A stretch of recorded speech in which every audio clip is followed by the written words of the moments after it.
அஸ்ஸலாமு அலைக்கும் வரஹ்மத்துல்லாஹி வபரகாத்துஹு.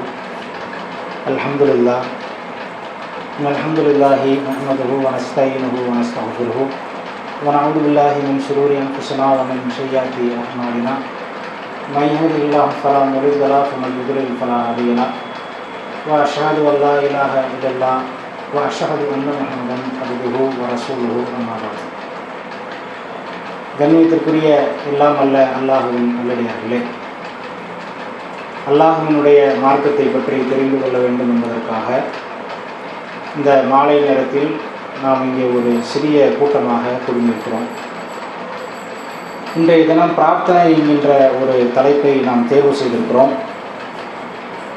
இந்த பிரார்த்தனை அப்படிங்கிற தலைப்பிற்குள் நாம் செல்வதற்கு முன்னால் ஒரு சில விஷயங்களை புரிந்து கொண்டு விட்டு இந்த பிரார்த்தனையினுடைய அம்சங்களை பற்றி, இந்த பிரார்த்தனையை பற்றி அல்லாஹ் குர்ஆனில் என்ன பேசுகிறான், அல்லாஹ்வுடைய தூதர் அவர்கள் நமக்கு காட்டி தந்த வழிமுறைகள் என்னென்ன என்பதனை நாம் பின்னால் அறிந்து கொண்டால் அது பொருத்தமானதாக இருக்கும் என்கின்ற அடிப்படையில் ஒரு சிறிய விஷயத்தை உங்கள் மத்தியிலே நான் சொல்வதற்கு ஆசைப்படுகிறேன். இஸ்லாத்தை பொறுத்த வரைக்கும் மற்ற மார்க்கங்களை போன்று இல்லாமல் எல்லா வகையான பிரச்சனைகளுக்கும் தீர்வு சொல்லக்கூடிய ஒரு மார்க்கமாக இருக்கிறது. அதை சும்மா வெறுமனே நம்ம வாய் அளவில் ஒரு புகழை பேசுவதற்காக பேசுவது போன்று இல்லாமல், உண்மையாலுமே நீங்கள் இஸ்லாத்தில் நாம் பார்த்தோம் என்று சொன்னால் எல்லா வகையான பிரச்சனைகளுக்கும் சட்டத்திட்டங்களை இஸ்லாம் வழங்கி இருக்கிறது. இப்போ உதாரணத்துக்கு ஒரு மனிதர் இறந்து விட்டார் என்று சொன்னால் அவருடைய சொத்துக்கள், அவருடைய மொத்த சொத்து எப்படி பிரிக்கப்பட வேண்டும் என்பதனை பற்றி நாம் தெரிந்து கொள்ள ஆசைப்பட்டோம் என்று சொன்னால் அதுக்கு இஸ்லாத்தில் சட்டத்திட்டங்கள் இருக்கின்றது. அவருக்கு மனைவி மட்டும் இருந்தால் அவருடைய சொத்து எப்படி பிரிக்கப்பட வேண்டும், அவருக்கு ஒரே ஒரு பெண் குழந்தை இருந்தால் அது எப்படி பிரிக்கப்பட வேண்டும், 2 ஆண்மகன்கள் இருந்தால் எப்படி பிரிக்கப்பட வேண்டும், இப்படி இஸ்லாத்தில் சட்டத்திட்டங்கள் சொல்லப்பட்டிருக்கிறது. இந்த மாதிரி எந்த ஒரு மற்ற மதங்கள்லையும் சட்டத்திட்டங்கள் நமக்கு சொல்லப்படவில்லை, மனிதர்களுக்கு சொல்லப்படவில்லை. அதே போன்று குடும்பத்தில் ஒரு கணவன் மனைவி மத்தியில் பிரச்சனைனா அதுக்கு என்ன சட்டத்திட்டங்கள், சேர்ந்து வாழ்ந்தால் எப்படி வாழ வேண்டும், பிரிந்தால் எப்படி பிரிய வேண்டும், அதற்கான சட்டத்திட்டங்கள் என்னென்னவெல்லாம் இருக்கின்றன என்பதெல்லாம் இஸ்லாத்தில் நமக்கு சொல்லித்தரப்பட்டிருக்கிறது. அதே போல் ஒரு ஆட்சி நடக்கிறது என்று சொன்னால் அந்த ஆட்சியில் ஒருத்தன் தப்பு செய்கிறான், அவனை தண்டிப்பதற்கு என்ன மாதிரியான சட்டத்திட்டங்களை பின்பற்ற வேண்டும், இப்படி எல்லா வகைகளிலும் இஸ்லாம் நமக்கு தீர்வு சொல்லக்கூடிய ஒரு மார்க்கமாக இருக்கிறது. இதான் இஸ்லாத்தினுடைய தனித்துவம். மற்ற மார்க்கங்களிலிருந்து இஸ்லாம் ஒரு தனித்துவமான மார்க்கமாக நாம் சொல்வதற்கான காரணம் என்னவென்று சொன்னால், இந்த உலகத்தை படைத்திருக்கிற இறைவன் அவர்களை பற்றி நன்கு அறிந்தவனாக இருக்கிறான்.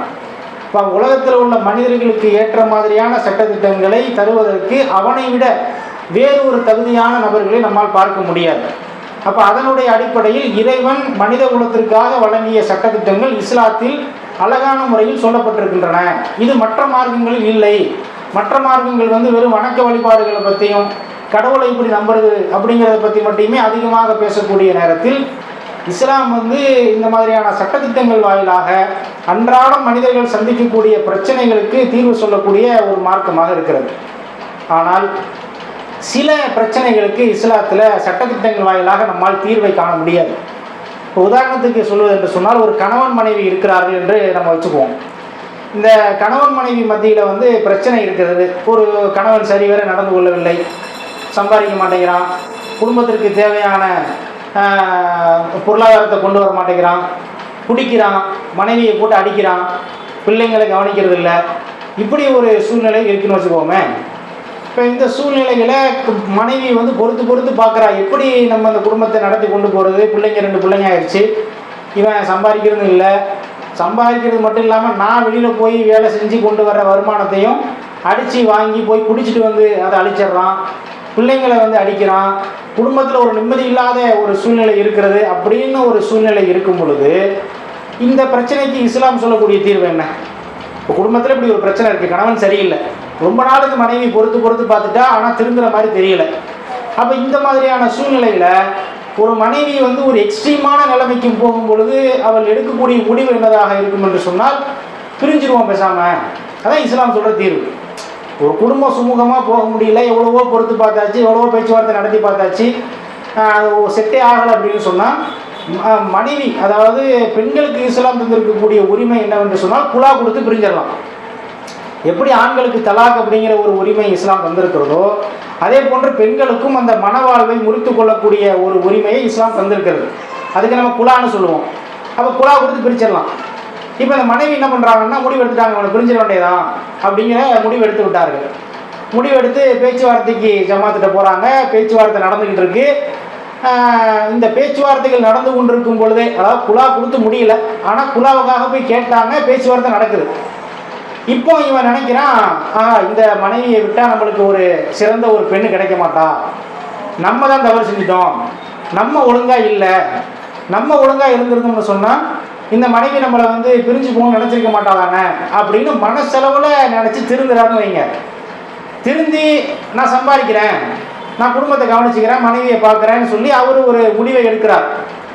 இந்த முடிவை வந்து தன்னுடைய மனைவியின் இடத்துல வந்து சொல்கிறார், நீ இந்த மாதிரி குலா கேட்குற, ஆனால் எனக்கு பிரிய வேண்டாம், அந்த குலா கேட்குறது நீ கைவிட்டுரு, நம்ம சேர்ந்து வாழலாம் அப்படின்னு இந்த கணவன், திருந்திய கணவன் வந்து மனைவியின் இடத்துல கேட்கிறார்.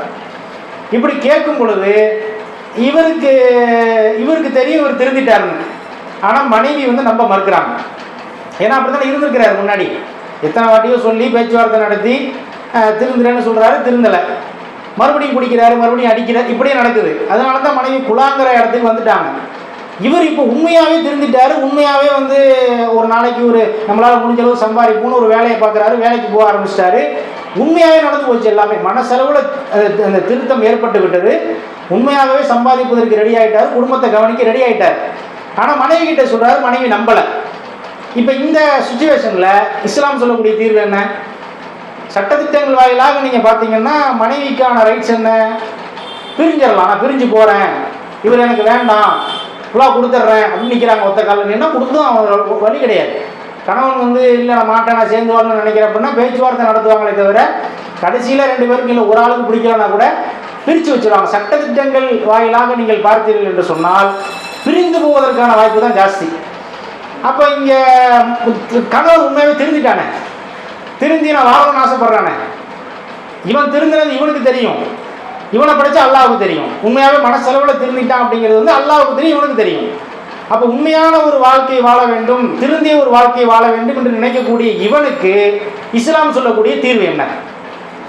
தீர்வுன்னு பார்த்தா குலாதான். ஏன்னா மனைவிக்கு பிடிக்கல, பிரிஞ்சுதான் போகணும்.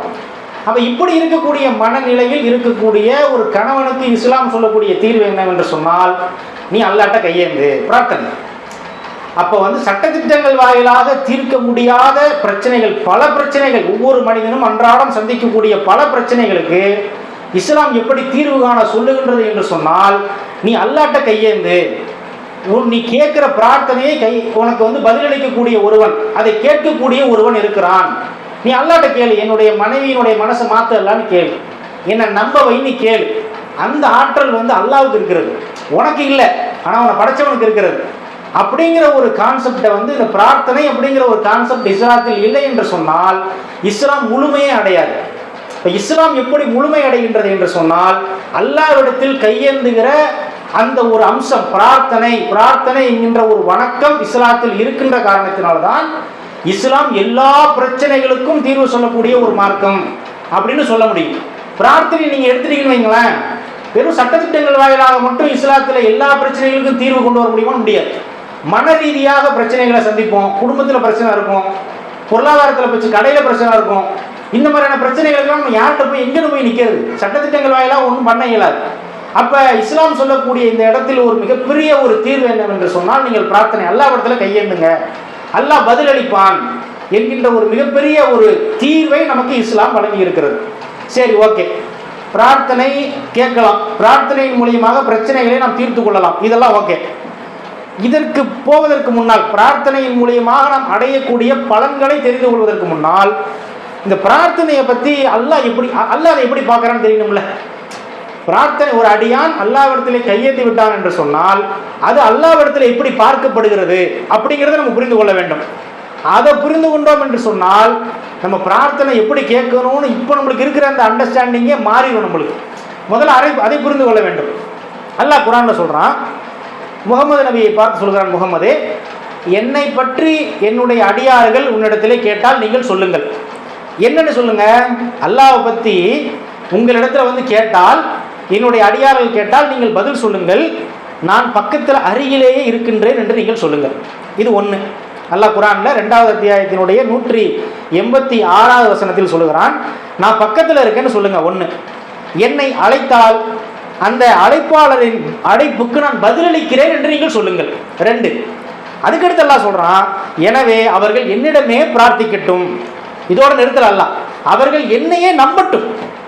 அல்லாஹ் சொல்லக்கூடிய இந்த 4 ஸ்டேட்மெண்ட், இந்த ஒரு வசனத்தில் இருக்கக்கூடிய 4 ஸ்டேட்மெண்ட்டையும் நீங்கள் எடுத்து படித்து பார்த்தீங்கன்னா பிரார்த்தனைக்கு அல்லாஹ் தருகிற முக்கியத்துவத்தை நீங்கள் பாருங்கள். ஒரு அடியான் அல்லாஹ்விடத்திலே கையேந்தினால் அந்த பிரார்த்தனை கண்டிப்பாக நான் பதிலளிப்பேன். வெறுமனே அல்லாஹ் வந்து என்ன செய்யலாம் அப்படின்னு சொல்லி நிப்பாட்டல, என்னிடத்துல பிரார்த்திங்க அப்படின்னு சொல்லி நிப்பாட்டல. அல்லாஹ் கூட அல்லாஹ் என்ன சொல்றான், அவன் என்னையே நம்பட்டும்ங்கிறான். நம்மளை படைச்சவன் சொல்றான், உனக்கு ஏதாவது பிரச்சனையா என்கிட்ட கையேந்து, நான் ரொம்ப பக்கத்தில் இருக்கிறேன், நீ நினைக்கிற மாதிரி ரொம்ப தூரம் அப்படி கிடையாது, நீ கேட்டால் உடனே பதிலளிக்கக்கூடியவனாக நான் இருக்கிறேன், என்னிடத்துல நீ பிரார்த்தனை செய். கூட அல்லாஹ் சொல்றான், நீ என்னையே நம்பு. நம்மளை படைச்சவன் இந்த உலகத்தினுடைய எல்லா காரியங்களையும் நிர்வகிக்கக்கூடியவன். அவன் சொல்லுகிறான், யாரிடத்துல வந்து காரியங்களினுடைய முடிவு, அல்லாஹ் குர்ஆன்ல சொல்லும் பொழுது காரியங்களின் முடிவு அவனுடைய கையில இருக்கிறதுன்னு சொல்லுவான். இந்த வார்த்தையை நீங்கள் கவனிங்க. நம்ம ஒரு பிஸ்னஸ் ஓப்பன் பண்ணணும், ஒரு கடை ஒன்று ஓப்பன் பண்ணணும், இல்லை ஏதோ ஒரு காரியம் நம்ம நினைப்போம், அதுக்கான பிளான்கள் எல்லாம் போடுவோம். எப்படி போடுறோம், நல்லபடியாக முடியணும், நல்ல பிஸ்னஸ் நடக்கணும், இது நல்லபடியாக இந்த காரியம் முடிஞ்சிருச்சா நல்லா இருக்கு, அந்த அடிப்படையில் தான் எல்லாருமே நினைப்போம். அல்லாஹ் சொல்கிறான், அந்த முடிவு, அந்த நீ ஒரு பிளான் போடுற, நீ ஒரு காரியத்தை ஏற்பாடு பண்ணுற இல்லையா, அதனுடைய முடிவு என் கையில் இருக்கிறது. நீ நினைச்ச மாதிரிலாம் ரிசல்ட் வராது, முடிவை நான் வச்சிருக்கேன். அப்போ முடிவை வைத்திருக்கிற ரப்புல் ஆலமீன் சொல்லுகிறான், என்னிடத்திலே கேளுங்கள், என்னிடையே நீங்கள் பிரார்த்தியுங்கள், என்னையே நீங்கள் நம்புங்கள். அவனே சொல்றான் வாலண்டியரா வந்து. அப்போ நம்ம என்ன செய்யறது இல்லை அப்படின்னு சொன்னா, இந்த மாதிரியான நம்பிக்கையோடு அல்லாஹ்விடத்தில் கையேந்துவது கிடையாது. இன்னும் சொல்ல போனா ரசூலுல்லாஹ் சொல்றாங்க, இதை அப்படியே பிரதிபலிக்கிற விதமாக ரசூலுல்லாஹ் சொல்றாங்க, அல்லாஹ் வெட்கப்படுகிறான். எப்போ ஒரு அடியான் அல்லாஹ்விடத்திலே கையேந்தும் பொழுது, எனக்கு இது வேணும் அல்லாஹ் அப்படின்னு சொல்லி அவனுடைய குறைகளையோ அவனுடைய தேவைகளையோ ஏதோ ஒரு மன்னிப்பு ஏதோ ஒன்று கேட்டு அல்லாஹ்விடத்திலே கையேந்தும் பொழுது அந்த அடியானை வெறுங்கையோடு அனுப்புவதற்கு அல்லாஹ் வெட்கப்படுகிறான். நம்ம பார்த்த இந்த குர்ஆன் வசனத்துக்கு அப்படியே பொருத்தமான ஒரு நபி மொழி ரசூலுல்லாஹ் சொல்லி காமிக்கிறாங்க. அல்லாஹ் அதுக்கு வெட்கப்படணும். நீ கேட்டால் நான் கொடுத்தாதான் கொடுப்பேன், கொடுக்காட்டி போடான்னு சொல்ல வேண்டியதான்.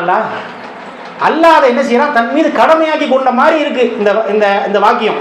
ஒரு அடியான் கேட்டால் கண்டிப்பாக நான் கொடுக்காம போகிறதுக்கு நான் வெட்கப்படுறேன் அப்படின்னு என்ன அர்த்தம், நான் என்னுடைய அடியான் இடத்துல கேட்டுட்டான், அவனுக்கு ஒரு தேவை இருக்குது, வேறு யார்கிட்ட வேணால் போகலாம்ல, என்கிட்ட வந்து கையேந்திட்டான்ல, நான் அவனை படைச்சவன் ஒருத்தன் இருக்கான்னு சொல்லி என்கிட்ட வந்துட்டான்ல, நான் எஜமானன்னு அவன் நினச்சிட்டான்ல, அவன் என்னுடைய அடிமைன்னு அவன் நினச்சிட்டான்ல, அவனுக்கு நான் பதிலளிக்கிறேன்.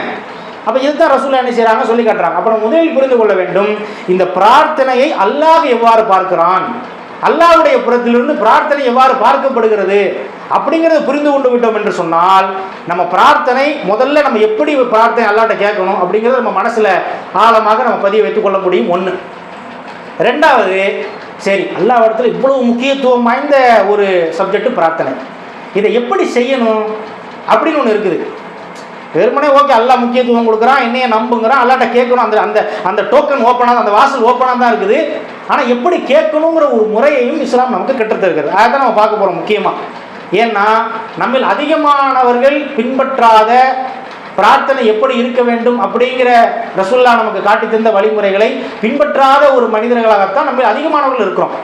ரொம்ப அவசரமாக இன்னைக்கு காலத்தில் வந்து பார்த்தீங்கன்னா, ஒரு 15-10 வருஷத்துக்கு முன்னாடி தொழுகைக்கு பின்னாடி தொழுது முடிச்சுட்டு உட்காந்து திக்ரு ஓதிட்டு அதுக்கு பிறகு நம்முடைய கோரிக்கைகளை அல்லாஹ்விடத்தில் கேட்கக்கூடிய ஒரு சூழ்நிலை இருந்துச்சு. ஆனால் இன்றைக்கி பார்த்தீங்கன்னா தொழுது முடித்தோடனே ஃபோனை எடுத்து தூக்கி என்ன வாட்ஸ்அப்பில் வந்திருக்கு, இன்ஸ்டாகிராமில் வந்து டக்குன்னு பார்த்துட்டு அப்படி அந்த பின்னாடி உள்ள அந்த திக்ரு மேட்ரு பிரார்த்தனை இதெல்லாம் காலியாக பிரிச்சுப்போம். நீங்கள் பள்ளிவாசலில் பாருங்கள், பள்ளிவாசலில் தொழுது முடிச்சுட்டு உட்காந்தாங்கன்னா எத்தனை பேர் வந்து உட்காந்து திக்ரு முடிச்சுட்டு அதுக்கு பிறகு அல்லாஹ்விடத்தில் தன்னுடைய கோரிக்கைகளை கேட்கக்கூடிய மக்களாக இருக்கிறாங்க. 10-15 வருஷம் கூட இருந்துச்சு, இன்னைக்கு குறைஞ்ச போச்சு, ரொம்ப குறைஞ்சி போச்சு. அல்லாஹ்ட்ட பிரார்த்திக்கிறதே கிடையாது சுத்தமாக. கையை எதை நோக்கி ஓடுறான், உலகத்தை நோக்கி ஓடுறான், வேக வேகமாக முடிச்சுட்டு ஓடுறான். அல்லாஹ் சொல்கிறான் அதனுடைய முடிவு என் கையில் இருக்குடாங்கிறான். அப்போ அதுக்குடைய முடிவு அல்லாஹ்ட்ட கேட்காம உடனடியாக நம்ம எந்திரிச்சு ஓடக்கூடிய மக்களாக தான் நம்ம இருக்கிறோம். சரி, இப்போ முதல்ல பிரார்த்தனையுடைய அம்சத்தினுடைய முதல் அம்சம் என்னவென்று சொன்னால், அல்லாஹ்வை நம்ப வேண்டிய விதத்தில் நம்ப வேண்டும். அல்லாஹ்வை நம்புறதுனா எப்படி? அதுக்கு ஒன்றும் பெரிய நம்ம உதாரணம், ஏகப்பட்ட உதாரணங்கள் குரானில் இருக்குது. இப்போ சக்கரியா நபியை பற்றி நம்ம குரானில் சொல்கிறோம், குரான் நல்லா பேசுகிறான். சக்கரியா நபி வந்து வயசான காலத்தில் அவர் ஒரு குழந்தையை கேட்டார். நம்பிக்கை, அல்லாஹ் கண்டிப்பாக என்னால் மனுஷனால முடியாது, உலகத்தில் யாராலையும் முடியாது, ஆனால் என்னை படைத்த இறைவன் எனக்கு தருவான் அப்படிங்கிற ஒரு நம்பிக்கை சக்கரியா நபிக்கு இருந்துச்சு. உடனே சக்கரியா நபி என்ன செய்கிறாங்க, ரகசியமாக போய் அல்லாஹ்ட்ட இறைவனை, அல்லாஹ் குரான் அப்படி தான் பேசுகிறான், சக்கரியா தனது இறைவனை ரகசியமாக அழைத்தார், ரகசியமாக அழைச்சு எனக்கு ஒரு குழந்தையை தான் கேட்டார் அப்படின்னு நல்லா சொல்லி காமிக்கிறான். இந்த நம்பிக்கை உலகத்தில் நம்மளால் திங்க் பண்ணவே முடியாது. இப்போ மாதம் ஒரு 15,000 சம்பாதிக்கிறோம், 20,000 சம்பாதிக்கிறோம், இல்லை ஒரு 50,000 சம்பாதிக்கிறோம்னு வைங்களேன், என்னால் 5 லட்சம் சம்பாதிக்க முடியுமா? யோசிக்கவே மாட்டான் அதை பற்றி. நம்ம 15,000 சம்பாதிச்சுட்டு இருக்கோம், நம்ம 5 லட்சத்துக்கு நம்ம எப்படி போய் நம்ம யோசிக்கலாம் அப்படின்னு நம்ம நினைப்போம். ஆனால் அல்லாஹ் என்ன சொல்கிறான், அந்த மாதிரி நீ அல்லாஹ்ட்ட கேட்கும்போது அந்த நம்பிக்கையை மனசுலேருந்து எடுத்துரு. இவ்வளவு தான் கேட்கணும், இப்படி தான் கேட்கணும், உலகத்தில் ஆகிற காரியம் உன்னால் சிந்திக்க முடிகிறதா? அப்படி கிடையாது. ஒன்றுக்கு நீங்கள் ஓகே இப்படியான நல்லா இருக்கும் அப்படின்னு நினைக்கிறியா, எங்கிட்ட கேளு. வீடு வேணுமா கேளு, இடம் வாங்கணும்னு நினைக்கிறியா கேளு, ஒரு கார் வாங்கணும்னு நினைக்கிறியா கேளு. அல்லாஹ்வால தர முடியாதா? அல்ல அதுக்கான ஒரு ப்ரிப்பரேஷன், அதுக்கான ஒரு வாழ்க்கை முறையை மாற்றி விடுவான், அவ்வளவுதான். முதல்ல நம்பக்கூடிய விதத்தில் நாம் எதை வேண்டுமானாலும் அல்லாஹ் இடத்துல கேட்கலாம். அதை நம்பிக்கையோடு கேட்கணும். எப்படி சக்கரியா நபி கேட்டாங்களோ அந்த மாதிரி நம்பிக்கையாக கேட்கணும். இந்த நம்பிக்கை சம்பந்தமாக வரும்பொழுது இது முதல் விஷயம். ரெண்டாவது என்னன்னு கேட்டிங்கன்னா, அவர் இந்த பிரார்த்தனையை கேட்கும் பொழுது எடுத்த எடுப்பில் எனக்கு வந்து குழந்தைய விடலான்னு கேட்கல. முடியாத காரியம்தான். வயசான அம்மா மலடியாக இருக்கிறாங்க, குழந்தை பிறக்கல, அப்படி தான் சொல்கிறார் அவர் அவருடைய பிரார்த்தனையில். அதே போல் இவரும் வயசாகிடுச்சு, முடியாத ஒரு காரியம்தான், ஆனால் கேட்டுட்டார். ஆனால் அவர் பிரார்த்தனையை கேட்பதற்கு முன்னால், ஒரு குழந்தையை தா அல்லாஹ் அப்படின்னு கேட்பதற்கு முன்னால் அவர் பிரார்த்தனையை எப்படி நீங்கள் வடிவமைக்கிறாரு நீங்கள் பாருங்கள். குர்ஆன் நல்லா பேசுகிறான். அவர் கேட்குறாரு, என் இறைவா, என் எலும்புகள் பலவீனம் அடைந்து விட்டன. அந்த வார்த்தையை கவனிங்க. ரெண்டாவது சொல்கிறாரு, என்னுடைய தலையோ நரையால் மின்னுகிறது. அடுத்து சொல்கிறாரு, ஆனால் உன்னிடத்தில் பிரார்த்தித்ததில் நான் துர்பாக்கியசாலியாக நான் இருந்ததே கிடையாது. அந்த வார்த்தையை கவனிங்க. அதே போல சொல்கிறார், எனக்கு புள்ள இல்லாமல் இருக்குது, எனக்கு பின்னால் என்னுடைய உறவினர்கள் விஷயத்தில் நான் பயப்படுகிறேன். யார் இல்லாமல் போயிடுச்சுன்னா என்ன செய்ய அப்படி நான் பயப்படுகிறேன். அதை சொல்றார். அதற்கு அடுத்து சொல்கிறார், என்னுடைய மனைவியோ பிள்ளை பேர் இல்லாதவளாக மலடியாக இருக்கிறாள். அவர் சில விஷயங்களை சொல்றாரு. இந்த விஷயம் எதுவுமே பார்த்தீங்கன்னா குழந்தை பிறக்கிறதுக்கான வாய்ப்புகளே இல்லாத விஷயங்கள். இதையெல்லாம் அல்லாஹ்ட்ட சொல்றார். ஏன் சொல்லணும்? டேரக்டாக குழந்தைய கூட இல்லை, அதுவும் நம்பிக்கை தான். வயசான காலம் அல்லாஹ்வுக்கு தெரியாதா அவர் வயசாயிடுச்சுன்னு? அல்லாஹ்வுக்கு தெரியாதா அவர் மனைவி மலடியாக இருக்கிறான்னு அல்லாஹ்வுக்கு தெரியாதா? தெரியும். ஆனால் அவர் என்ன செய்கிறாரு, தன்னுடைய அடிமைத்தனத்தை அல்லாஹ்விடத்தில் வெளிப்படுத்துகிறார். என்னால் முடியாதல்லா, என்னுடைய தலையை பாரு நிறையால மின்னுது, என் எலும்பை பாரு பலவீனம் அடைஞ்சு போச்சு, என் மனைவியை பாரு பிள்ளை பேர் இல்லா. அல்லாஹ்வுக்கு எல்லாமே தெரியும். ஆனால் அல்லாஹ்விடத்தில் சொல்லுகிறார், அவருடைய அடிமைத்தனத்தை அல்லாஹ்விடத்தில் சொல்லி, நான் ஒரு காரியத்தை செய்ய போகிறேன், இந்த காரியத்தில் எனக்கு வெற்றியை கொண்டு வர்றது என் கையில் இல்லை, அது உங்க கையில் தான் இருக்குது. நீ தான் எல்லாத்தையும் படைத்தவனாக இருக்கிறாய், எல்லாத்தையும் அறிந்தவனாக நீ தான் இருக்கிறாய். அப்படிங்கிற அந்த அடிமைத்தனத்தை வெளிப்படுத்தக்கூடிய பிரார்த்தனையாக அவருடைய பிரார்த்தனை இருக்கிறதா இல்லையா? அப்போ நம்ம இப்படி தான் பிரார்த்திக்கிறோமா? எனக்கு கல்வியை கூட அல்ல, எனக்கு பிள்ளையை கூட அல்ல, எனக்கு வருமானத்தில் அதிகமாக பறக்கத்து கூட அல்ல. கேட்கும்போது எப்படி கட்டுறோம்? நேரடியாக கட்டுறோம். அப்படி இல்லை.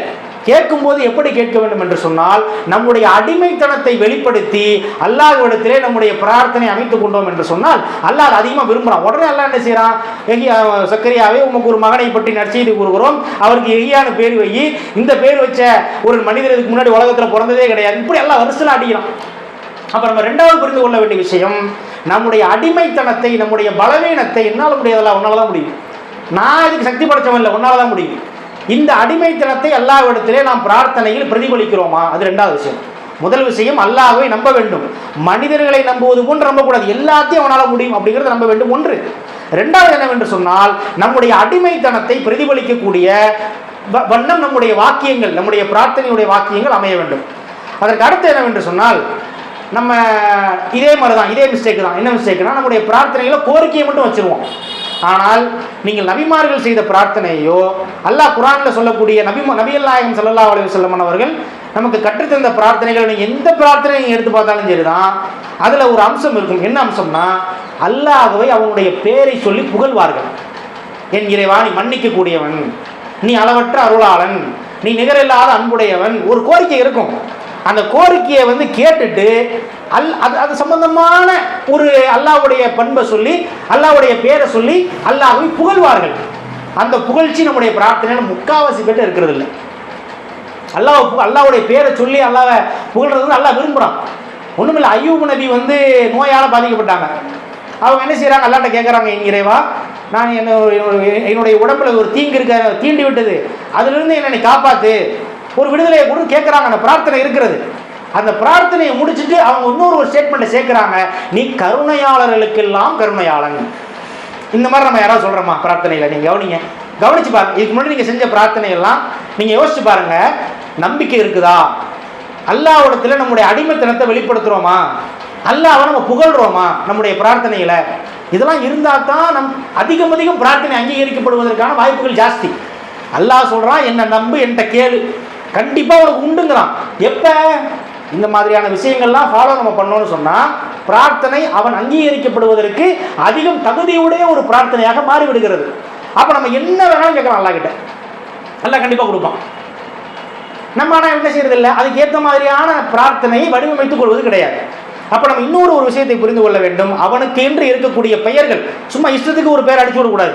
அவனுக்குன்னு பேர் 99 பேர்கள் நம்ம குர்ஆன்ல சின்ன பிள்ளைங்கள்லாம் மதரசாவில் மனப்பாடம் பண்ணுறாங்க இல்லையா, அதெல்லாம் அவனுடைய பெயர்கள்.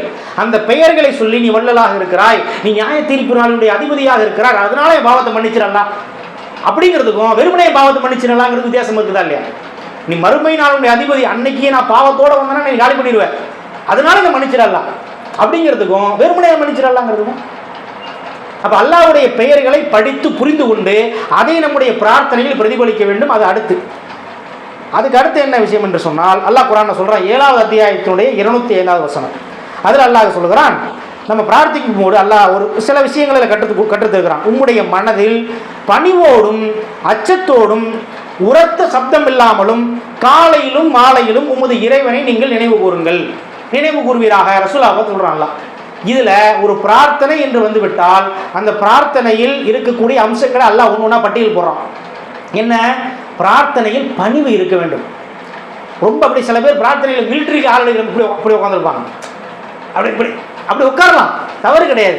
இப்படி உட்காரக்கூடாது அப்படிலாம் கிடையாது, மார்க்கத்தில் தடுக்கப்படுறவெல்லாம் கிடையாது. ஆனால் உங்களுடைய உடல் மொழி மனசில் பணிவை கொண்டு வருதா அதை பார்க்கணும்.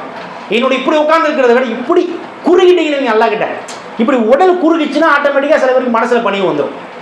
இப்படி வரப்பா உட்காந்தோம்னா சில இடத்துல மனசில் பணிவு வராது. எனக்கு இப்படி உட்கார்ந்தாலும் பணிவு வருதுன்னா பிரச்சனை இல்லை, ஏன்னா ரசூலுல்லாஹ் எங்கேயும் தடுக்கலை. ரசூலுல்லாஹ்வே 2 கைகளை ஏந்தி எல்லாம் பிரார்த்தனை செஞ்சிருக்கிறாங்க. ஆனால் உள்ளத்தில் பணிவு வரவில்லை என்று சொன்னால் அங்கே மிஸ்டேக் இருக்குன்னு அர்த்தம். யார்கிட்ட கேட்குறோம்? அல்லாஹ்ட்ட பேசுகிறோம், நம்முடைய எஜமானன்ட்ட பேசுகிறோம். அதை நம்ம பிரதிபலிக்கணுமா வேணாமா? பணிவோடு அப்படியே பணிந்து, அடுத்தெல்லாம் சொல்கிறோம் அச்சத்தோடு, மனசில் பயத்தோட, என்னுடைய இறைவன்ட்ட நான் பேசிக்கிட்டு இருக்கிறேன் அப்படிங்கிற பயத்தோட, சப்தம் இல்லாமல். இப்படி பணிவு அச்சம் வந்துட்டாலே சப்தம் வராது ஆட்டோமேட்டிக்காக. ரொம்ப பணிஞ்சு பேசினா வேகமாக பேச முடியுமா? உடம்பு பணிஞ்சு மனசு பணிஞ்சு அச்சத்தோடு இருக்கும்போது வேகமாக நீங்கள் நம்ம கூட்டுதுவாவெல்லாம் ஏன் வேணாங்கிறோம். இதுக்கு தான் அதில் ஏதாவது பணிவு இருக்குதா? அதில் அச்சம் வெளிப்படுகிறதா? அப்படி சத்தம் போட்டு ஆமி, எது புரியவே புரியாது, என்ன சொல்கிறாங்கன்னு யாருக்கும் தெரியாது. ஆமீன் ஆமீன் ஆமீன். இப்போ ஏன் நம்ம வேணாம் என்று சொல்லுகிறோம் என்று சொன்னால், இந்த ஒரு குர்ஆன் வசனத்திற்கு மாறுதலாக இருக்கின்றது அப்படிங்கிற அடிப்படையில் தான் இந்த சுன்னத்துல் வல் ஜமாத் பள்ளிவாசல்களில் ஓதப்படக்கூடிய அந்த கூட்டுதுவாவை கூட நம்ம வேணாம்னு சொல்கிறோம். ஏன்னா அதில் பணிவு இல்லை, யாருக்கும் புரியலை, என்ன கேட்குறாங்கன்னே புரியாத அல்லாஹ் ஏற்றுப்பானா? என்னன்னே கேட்குறான் ஆமீன் ஆமீன். அது அஜரத்துக்கு அல்லாஹ்வுக்குமான கனெக்ஷன். அவர்கிட்ட எங்களுக்கு கனெக்ஷன்னா இது என்ன கனெக்ஷன்? இது மாதிரி மார்க்கத்தில் ஒரு கனெக்ஷன் சொல்லப்படவே இல்லையே.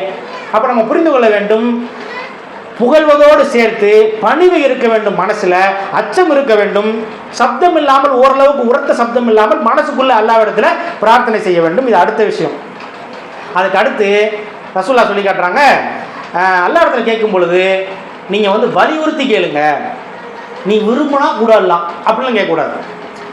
ஒரு கோரிக்கை இருக்குன்னு சொன்னால் கேட்டுறணும், கூட இல்லை, அவ்வளோதான், முடிஞ்சு போச்சு. அல்லாஹ்வை யாராலும் வலியுறுத்த முடியுமா? யாராலையும் வலியுறுத்த முடியாது. ரசூலுல்லாஹ் சொல்கிறாங்க, அல்லாஹ்வை நிர்பந்திக்கக்கூடியவன் யாரும் இல்லை. அதனால் நீங்கள் அல்லாஹ்விடத்திலே பிரார்த்தனை செய்யும் பொழுது வலியுறுத்தி நீங்கள் கண்டிப்பாக வேணும் அல்லாஹ் அப்படின்னு சொல்லி நீங்கள் என்ன செய்யுங்க, கேளுங்க அப்படின்னு ரசூலுல்லாஹ் சொல்லி காமிக்கிறாங்க. இது இன்னொரு அம்சம். அதே போல் ரசூலுல்லாஹ் சொல்லி காட்டுறாங்க, இப்படி நம்ம நினச்சிடக்கூடாது. என்னென்னு கேட்டிங்கன்னா, நான் அல்லாஹ்ட்ட கேட்டேன், ஆனால் அல்லாஹ் எனக்கு கொடுக்கல. நம்ம இதை வந்து எங்கே பேசுவோம்னா நம்முடைய நண்பர்கள் வட்டாரத்தில் பேசுவோம், நம்முடைய மனைவியின் இடத்துல பேசுவோம், நம்முடைய கணவர்கள் இடத்துல பேசுவோம்.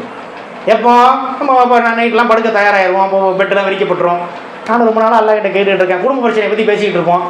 ரொம்ப நாளாக கேட்டுகிட்டு இருக்கேன், அல்லாஹ் தரலையே அப்படிமோ. அப்படி அப்படி மனசை வந்து விட்டுறக்கூடாது. ஒரு அடியான் நான் அல்லாஹ்விடத்தில் கேட்டேன் அவன் தரவில்லை என்று சொல்லாத வரை ரசூலுல்லாஹ் சொல்றாங்க அந்த பிரார்த்தனை அல்லாஹ்விடத்தில் அங்கீகரிக்கப்பட்டு கொண்டே இருக்கிறது. அப்போ நம்ம புரிந்து கொள்ள வேண்டும், நம்ம வீட்டில் பேசும்போது கூட, நம்முடைய நண்பர்கள் வட்டாரத்தில் பேசும்போது கூட அல்லாஹ்வுடைய அந்த அருளில் நம்பிக்கை இழந்தவர்களாக அல்லாஹ் தரலை அப்படின்னு பேசவே கூடாது. கேட்டுக்கிட்டே இருக்கணும், அல்லாஹ் கொடுப்பான். அதுதான் ரசூலுல்லாஹ் சொல்றாங்க, அங்கீகரிக்கப்பட்டு கொண்டே இருக்கும். நீ கேட்குற, ஆனால் அல்லாஹ்வுக்கு தெரியும் எப்போ கொடுக்கணும்னு. இப்போ தந்தா அது எது வேற ஏதாவது பிரச்சனையில் போய் முடியலாம், அல்லாஹ்வுக்கு தெரியும். எல்லா காலத்தையும் அறிந்தவன் அல்லாஹ். அதனால உனக்கு வர வேண்டிய நேரத்தில் கரெக்டாக வந்து சேரும், நீ கேளு. ஆனால் மனசு விட்டு மற்றவங்கள்ட்ட அல்லாஹ் நான் கேட்டு கொடுக்கல அப்படின்னு பேசிடக்கூடாது. இது ரசூலுல்லாஹ் இன்னொன்று சொல்லி காட்டுறாங்க. அதே போல் இன்னொரு உதாரணத்தை ரசூலுல்லாஹ் சொல்கிறாங்க. ஒருவர் வந்து ஒரு பயணத்தில் இருக்கிறார், அவருடைய உணவு உடை பானம் எல்லாமே ஹராமாக இருக்குது. ட்ரெஸ்ஸு ஹராமாக இருக்குது, சாப்பாடு ஹராமாக இருக்குது, பானம் அவர் குடிக்கிற அந்த பானங்கள் ஹராமாக இருக்குது, தண்ணி அடிப்போம் நம்ம தெரியல, இப்படி எல்லாமே ஹராமாக இருக்கிறது. இப்படி இருக்கும் பொழுது அவருடைய பிரார்த்தனையை மட்டும் அல்லாஹ் எவ்வாறு அங்கீகரிப்பான் அப்படின்னு ரசூலுல்லாஹ் சொல்கிறாங்க.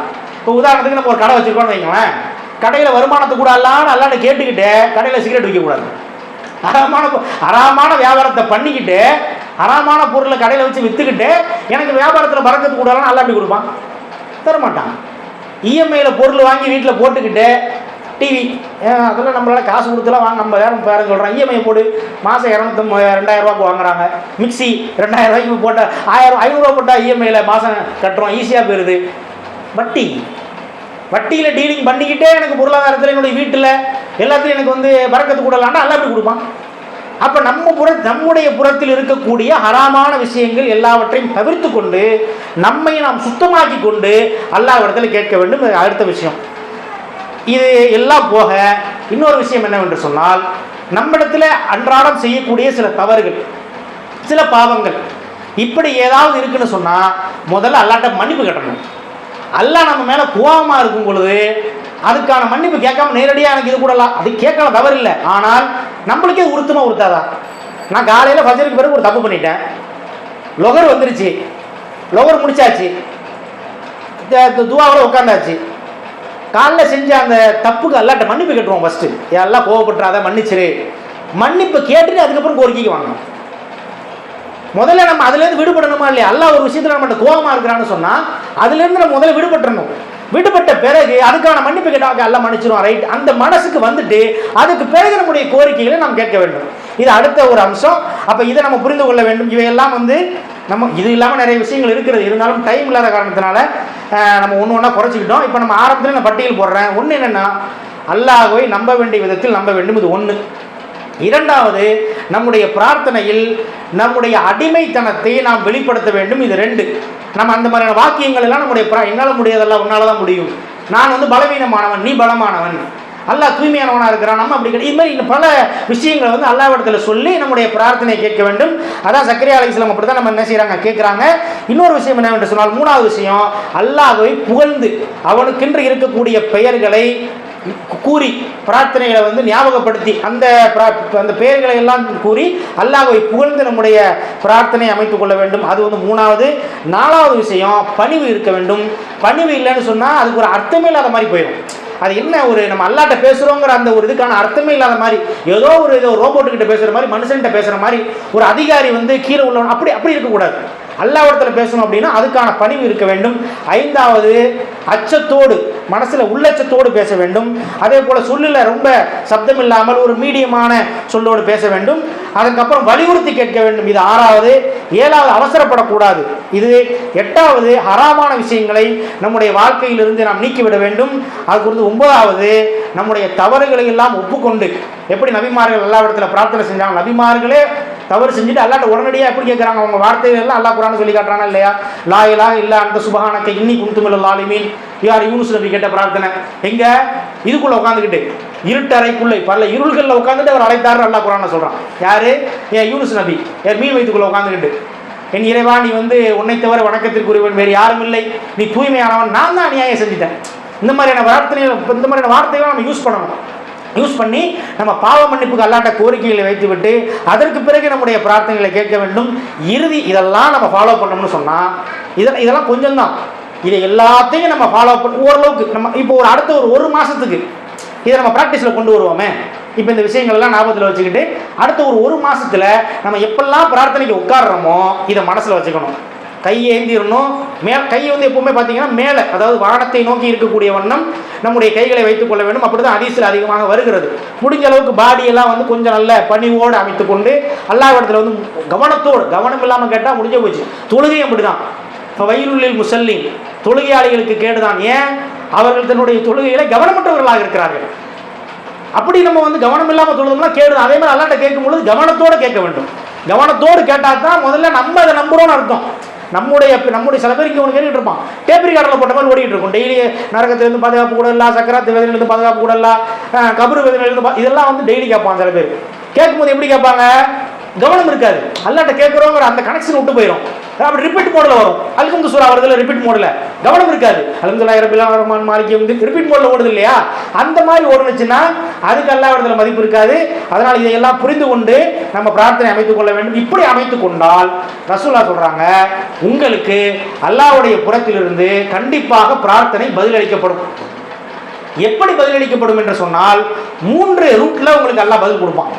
எப்படின்னா, ஒன்று கேட்டதை கொடுத்துருவான். வீடு வேணுமா வீட்டை கொடுத்துருவான், பைக் வேணுமா பைக்கு கொடுத்துருவான், நோயிலேருந்து விடுதலை வேணுமா விடுதலை கொடுத்துருவான், மன்னிப்பு வேணுமா மன்னிப்பு கொடுத்துருவான். கேட்டது வந்துடும். இது ஒரு ரூட்டு, அல்லாஹ் பதிலளிக்கிற ஒரு ரூட்டு. இன்னொரு ரூட் என்னன்னு கேட்டிங்கன்னா, சில நேரத்தில் நம்ம கேட்கறது நம்மளுக்கே தீங்கா இருக்கும். அது நமக்கு புரியாது, நம்மளுக்கு விளங்காது, அல்லாஹ்வுக்கு தெரியும். அதனால அல்லாஹ் என்ன பண்ணுவான், ஒரு அடியை அவனை கேட்டுட்டான். இவனை சும்மா அல்லாஹ் சொல்றான்ல, வெறுங்கையோடு அனுப்புவதற்கு வைக்கப்படுகிறான்ட்டு. அதனால கேட்டதுக்கு ஏதாவது அவன் கொடுக்கணுமே. அவன் கேட்டது கொடுத்தா அவனுக்கு பிரச்சனையா நிற்குது, ஏதோ ஒன்று. அப்ப அல்லாஹ் என்ன செய்யறான், அவனுக்கு வரக்கூடிய ஒரு தீங்கை அவனை விட்டு அல்லாஹ் திசை திருப்பி விடுகிறான். ரசூலுல்லாஹ் சொல்றாங்க, பிரார்த்தனை என்று நீங்கள் கேட்டு விட்டீர்கள் என்று சொன்னால் 3 விதத்தில் பிரார்த்தனைக்கு அல்லாஹ் பதிலளிக்கிறான்.